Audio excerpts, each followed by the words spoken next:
O homem por trás da máscara. Muitos acabarão ansiando pelas virtudes que um dia tiveram, mas agora abandonaram para se livrar da agonia que colocá-las em prática e assumir a responsabilidade por essa prática poderia ter causado.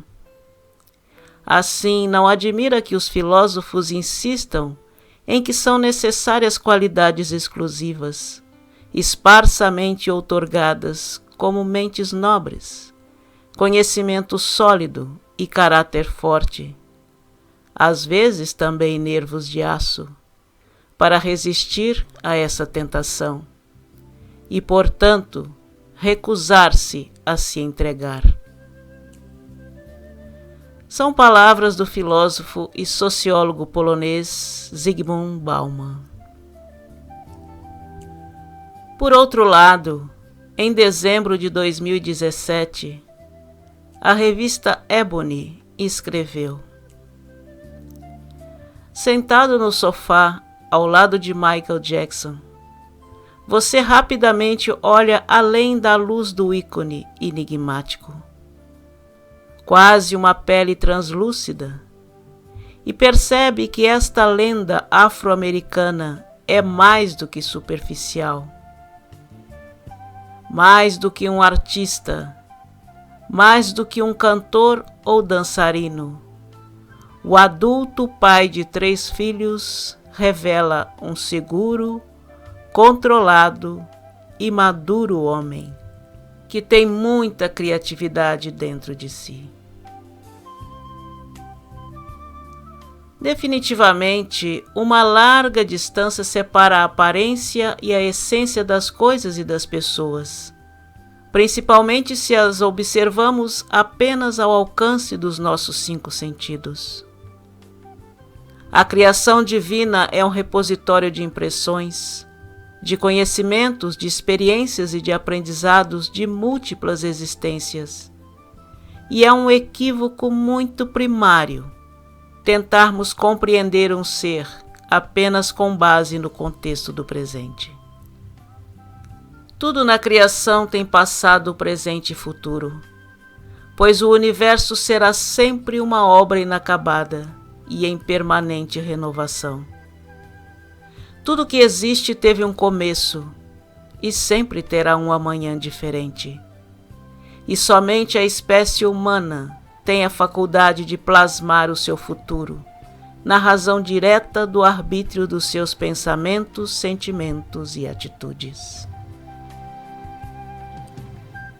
A história de vida de Michael Jackson, largamente explorada na mídia impressa e televisada, é o exemplo mais grotesco da inapetência em se analisar posturas, posições e atitudes de uma pessoa com base unicamente nas aparências.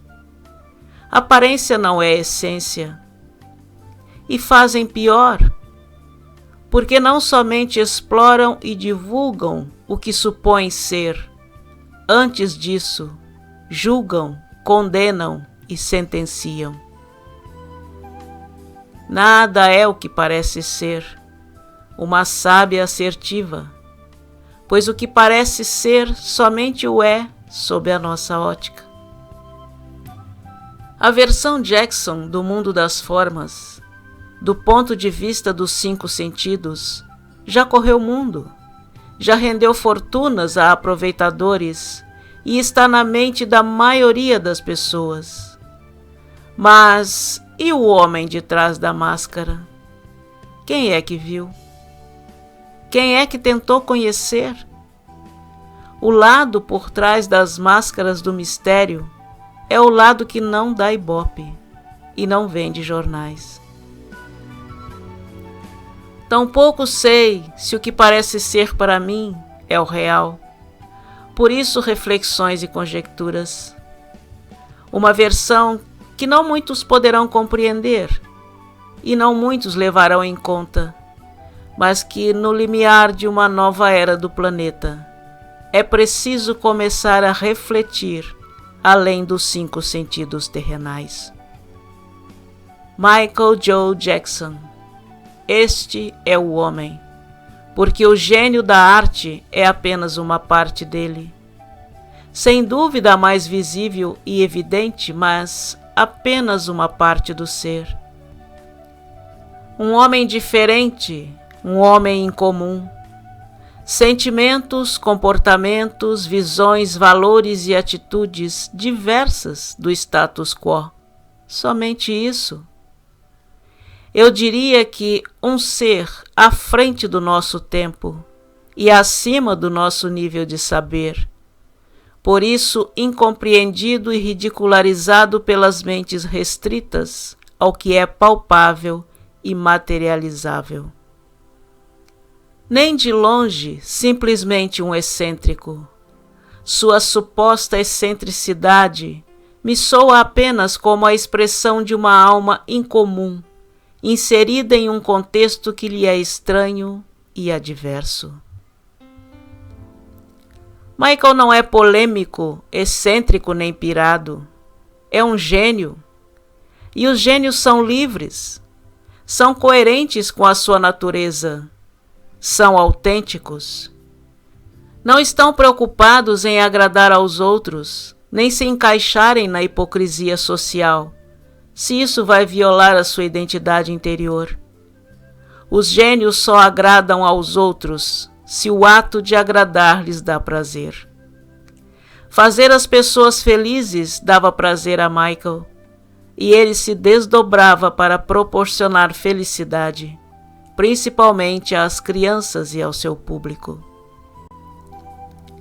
Ser livre significa ser capaz de agir de acordo com os próprios desejos e perseguir os objetivos que se escolheu.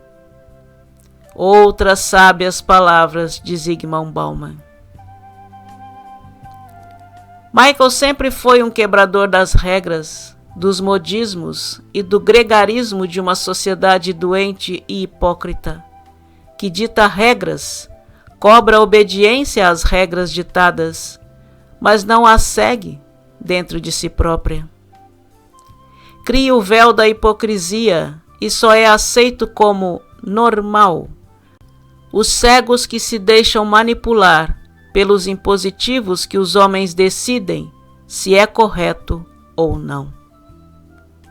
Michael segue os ditames da alma, do seu eu interno, da sua centelha divina, que são o mais perfeito código de ética universal. Um homem que tem essa força interior desperta não precisa de códigos, pois a ética universal lhe é intrínseca.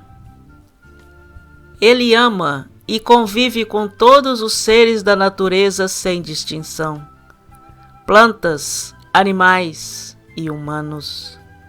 Totalmente conectado e integrado à natureza, como são todos os seres iniciados em sabedoria. É na natureza que estão as forças energéticas que nos impulsionam na esfera física e se completam com as vibrações da alma.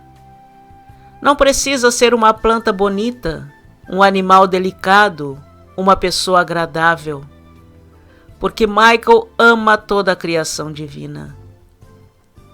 Ele ama o rato e o elefante, o espinheiro e a rosa, a criança saudável e a cancerosa, o honesto e o criminoso, com a mesma abertura de alma. Ele tinha um macaco de estimação, por exemplo, como nós temos um cachorro ou um gato. Qual a diferença? Por que as pessoas se escandalizam com isso? Michael dizia: Deus criou os animais e eles são amáveis, eles são maravilhosos. Eu sigo o caminho que Jane Goodall, antropólogo, faz, ou qualquer um desses naturalistas. Eu não acho o meu interesse em animais, de qualquer modo, esquisito ou estranho. Segundo a mãe, Kate Jackson, Michael já demonstrava amor pelos animais desde muito pequeno. Mesmo na casa de Gary, os animais estavam por todo lugar, pois Michael e Janet os adoravam. Na casa de ensino tinha até uma girafa que andava pelo jardim. Neverland, então. Quando ainda pequenos, Michael e Janet viviam cuidando de animais abandonados. Michael compôs Ben em homenagem a um rato, uma criatura que todos achamos repugnante e indigna de afeto. Mas para ele, é apenas uma criatura de Deus, e só por isso já merece seu amor e seu respeito. Isso é grandeza de consciência, não é loucura ou excentricidade. Loucos e pirados são os que vivem na hipocrisia das aparências, dos engodos, para se encaixarem em uma sociedade que lhes cobra, diariamente, serem o que não são, ou o que não querem ser.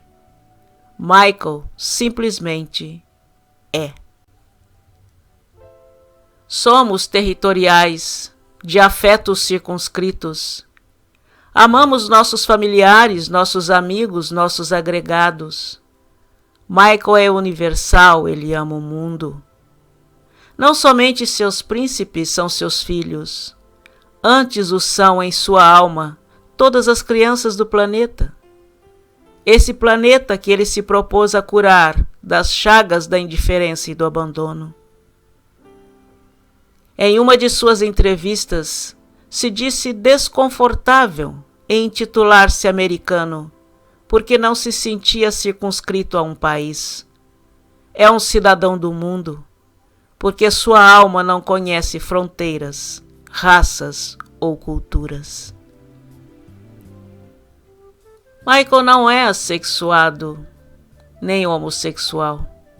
É um sábio, um conhecedor da responsabilidade espiritual de se desperdiçar energia criadora em relacionamentos sem envolvimento afetivo. Não se trata aí apenas de uma condição imposta por sua postura religiosa, pela timidez ou pelo tipo de educação que recebeu na infância e juventude. É uma condição que está impressa no seu psiquismo, por seu nível de ser e saber. A vulgaridade, a promiscuidade, a leviandade o chocam e lhe trazem desconforto. Mas isso não quer dizer que ele seja adverso a relacionamentos físicos. É apenas seletivo, o que demonstra sabedoria espiritual. Além disso, sua energia sexual é, em larga escala, empregada em sua arte, que é perfeita em todos os sentidos. Consequentemente, não lhe cabe a alcunha de pedófilo, pura e simplesmente porque crianças dormiam em sua cama. Como ele dizia, dividir sua cama com alguém é um ato de amor, ou, antes de fazer mal a uma criança, eu cortaria meus pulsos. Ele poderia perfeitamente dividir sua cama com uma mulher, sem tocar nela sexualmente. Isso é possível entre seres evoluídos. Mas esse comportamento atípico deixava amigos e familiares sem entender o que realmente havia com Michael. Ribby, a irmã mais velha dos Jacksons, revelou que familiares chegaram a contratar 2 garotas de programa para tirarem a virgindade de Michael e o trancaram no quarto com elas. Ele tinha 15 anos quando sofreu mais essa violência. Se as garotas conseguiram o seu intento, ninguém sabe. Mas daí em diante, o próprio Michael passou a contratar prostitutas, não para fazer sexo, mas para conversar com elas sobre os verdadeiros valores da vida e tentar convencê-las a deixarem a prostituição. Entretanto, biógrafos de Michael escreveram que ele só perdeu a virgindade quando se casou com Lisa Marie Presley. Essa visão explicaria o fato de, ao decidir ser pai, tratou logo de se casar. Sob a ótica estreita do atual pensamento humano, esse seria um comportamento sexual atípico, ainda mais se tratando de um astro internacional? uma celebridade para a qual as mulheres mais lindas e famosas do mundo se jogariam aos pés. Mas é justamente aí que Michael faz a diferença. Ele foi digno o suficiente para não usar o seu poder de estrela para seduzir corações desavisados e iludidos, e muito menos para se embrenhar em uma vida sexual puramente física. Consciência e respeito são valores que nunca faltaram a Michael.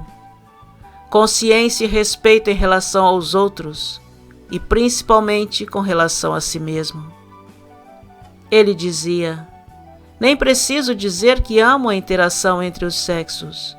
É uma parte natural da vida e eu amo mulheres. Só acho que quando o sexo é usado como uma forma de chantagem ou poder, é um uso repugnante de um dos dons que Deus nos deu. Eu não entendo muitas coisas que acontecem nos relacionamentos e não sei se um dia vou entender. Eu acho que foi o que me machucou nos meus relacionamentos, pois eu não entendia como as pessoas fazem certas coisas, coisas más e vulgares com seus corpos. Eu não entendo e isso feriu meus relacionamentos. Para mim, o amor é algo muito puro. Algumas coisas me chocam. Sou apaixonado por inocência. Sob a nossa ótica, sob a ótica dos seres que estão em nível evolutivo bastante baixo, como a maioria das pessoas do nosso planeta, ele é homossexual, ou é assexuado, ou é pedófilo, ou alguma outra coisa, menos uma pessoa normal. Mas essa compreensão simplista nada mais é do que uma projeção. Nós é que somos incapazes de dividir a cama ou mantermos um relacionamento com alguém sem algum tipo de manifestação sexual, o que é a maior prova da nossa inferioridade evolutiva. Michael não é infantil. Mantém viva sua criança interior propositalmente, não só para compensar-se da infância que não teve, mas principalmente para não perder a sua espontaneidade, sua alegria, sua pureza de alma, sua inocência sedutora, sua franqueza e verdade, sua fidelidade interior. Por seu modo de vida e de enxergar o mundo, Michael sempre representou uma face pura, infantil e inocente da humanidade, um autêntico Peter Pan da vida real. Assim como Pan, Michael seguiu o coração e nunca abriu mão de vivenciar seu desejo de eterna infância, mesmo significando estar fora das normas convencionais. Michael costumava dizer que os adultos têm muitos problemas porque se deixam condicionar pelo pensamento e pelo sentimento dos outros, ou seja, perdem a identidade, o contato com a sua alma. Em algum ponto da vida, as pessoas se perdem, se deixam transformar naquilo que o outro, a sociedade, quer que ele seja, perdendo a naturalidade, a leveza e a simplicidade. As crianças, ao contrário, não carregam esse fardo psicológico. Elas simplesmente brincam e não querem nada além de amor e atenção. Crianças não julgam. Eu não quero nada delas além de amor e inocência e encontrar a verdadeira felicidade e magia juntos, dizia ele. É preciso uma visão muito espiritual da vida para entender a ótica psicológica de Jackson. Com as crianças, Michael é simplesmente Michael, alegre, brincalhão, inocente e desarmado. Com adultos, perde a espontaneidade, torna-se defensivo e artificial, porque está sempre sob julgamento, sob olhar crítico. Adultos transformam Michael em alguém que ele não é e alguém que ele não quer ser. Nas suas palavras, Crianças me mostram em seus sorrisos brincalhões o que há de divino em cada ser. Esta simples bondade brilha direto de seus corações. Isso pode ensinar tanta coisa. Se uma criança quer sorvete de chocolate, ela apenas pede. Já adultos enrolam-se em complicações se devem ou não tomar sorvete. A criança simplesmente aproveita. O que devemos aprender das crianças não é criancice. Estando com elas, nos conecta à mais profunda sabedoria de vida, a que sempre existiu e só pede para ser vivida. Agora que o mundo está tão confuso e com tantos problemas complicados, sinto que precisamos de nossas crianças mais do que nunca. A sabedoria natural delas aponta a maneira de solucionar aquela mentira que aguarda para ser reconhecida dentro de nossos corações. Ressalte-se que a inocência e pureza de alma não são sinônimos de infantilidade nem de ingenuidade. Michael sempre se mostrou muito seguro daquilo que quer, muito competente naquilo que faz e muito responsável com os compromissos que assume. Ele traz de sua criança interior o que ela tem de melhor: a autoconfiança, a simplicidade, a espontaneidade, o acreditar na vida e na força da sua vontade. Criança não desiste nunca daquilo que quer. Michael também não. Um conto de fadas chamado Neverland Ranch Valley. À primeira vista pode parecer uma extravagância de um superastro, mas, nas palavras da articulista Danielle Soares, 2002, em seu país das maravilhas particular, o Peter Pan do pop pôde vivenciar um mundo de sonhos e fantasias comuns na infância, mas que para ele não existiram. É pura e simplesmente diversão. É a busca por um passado. Todos nós deveríamos crescer por fora, mas manter para sempre a criança em nosso interior, recomendou Jackson. Este é o espírito de Neverland. É a alma de Michael Jackson. Porém, no mundo exterior, Michael tinha os hábitos de uma pessoa comum. Afinal, vivendo em sociedade, ou você abre mão de algumas coisas ou você se isola. E na selva do show business, não há como se isolar. Michael bebe vinho, socialmente, nunca na presença de crianças. Michael conta piadas. Michael hoje fala até alguns leves palavrões. Michael fala alto e sabe gritar. Michael dá gargalhadas. Entretanto, é preciso ressaltar que beber não significa embebedar-se. Fazer sexo consciente não é o mesmo que ser fornicário. E quanto a palavrões, na ótica de Michael, o seu famoso "go to hell", vá pro inferno, já é considerado um palavrão. Até a idade adulta, Michael não bebia, não falava palavrão algum, não xingava e sentia-se incomodado quando alguém o fazia na sua presença. O astro ganhou de Quincy Jones o apelido de Smelly, quer dizer cheiroso, porque na época em que trabalhavam juntos, Michael invariavelmente usava esse termo para designar algo que chamava a atenção. Segundo Quincy, quando algo era muito bom, Michael chamava de Smelly Jelly. Aí o apelido pegou, e Steven Spielberg também o chamava assim. Mais tarde, o apelido serviu também para designá-lo por causa de seu perfume. Michael estava invariavelmente perfumado. Embora odeie palavras chulas, gestos obscenos e principalmente palavrões, aprendeu alguns por questões óbvias. Defender-se. Afinal, estamos em uma selva de juízes ferozes, onde é proibido ser puro, inocente e bem-intencionado. Michael, que nas palavras de Quincy Jones, com 19 anos ele tinha a sabedoria de um homem de 60 e o entusiasmo de uma criança. Ele era verdadeiramente tímido, uma criança travessa com sua incrível inteligência, com sorrisinhos e gargalhadas. Não é uma pessoa infantil, mas sim uma alma pura, internamente desarmada, porém experiente e sábia.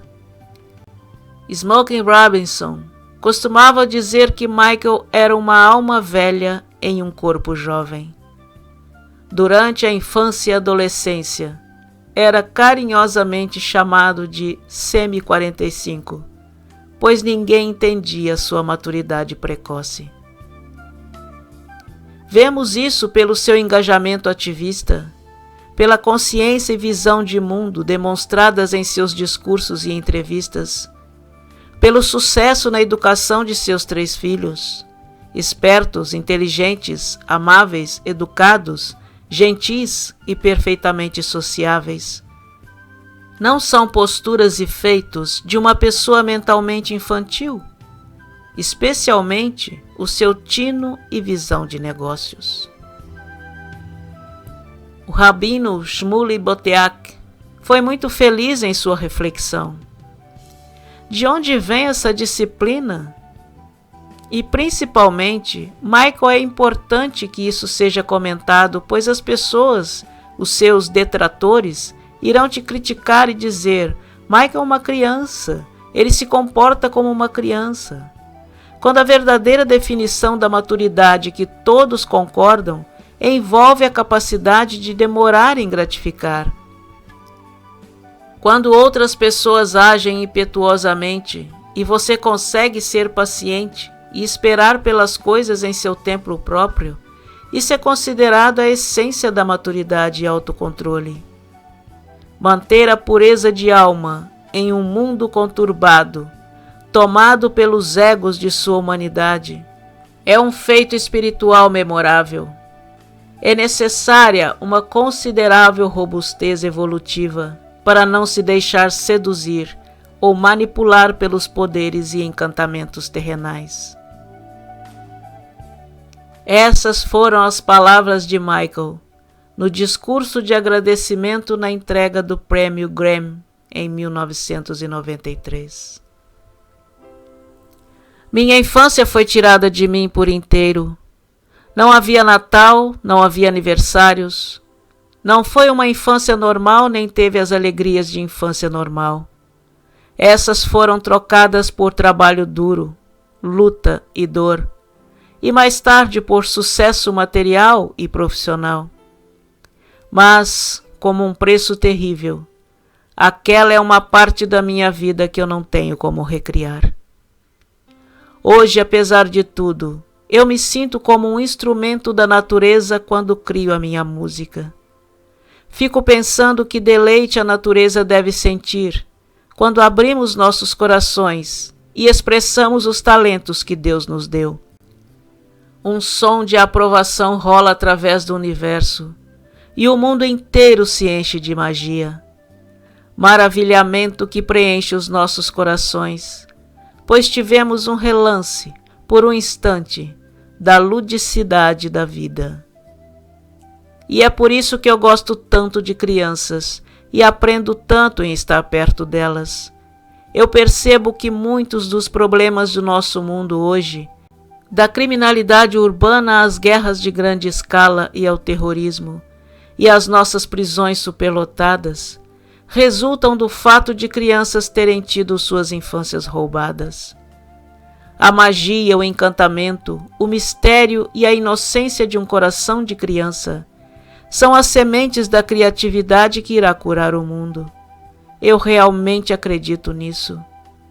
O que nós precisamos aprender das crianças não é infantil. Estar com crianças nos conecta com a sabedoria mais profunda da vida, sabedoria que é onipresente e pede apenas para ser vivida. As crianças conhecem as soluções que jazem dentro dos nossos corações, esperando para serem reconhecidas. Hoje, eu quero agradecer a todas as crianças do mundo, inclusive a que estão em estado de doença e de carência, o quanto a dor de vocês me toca.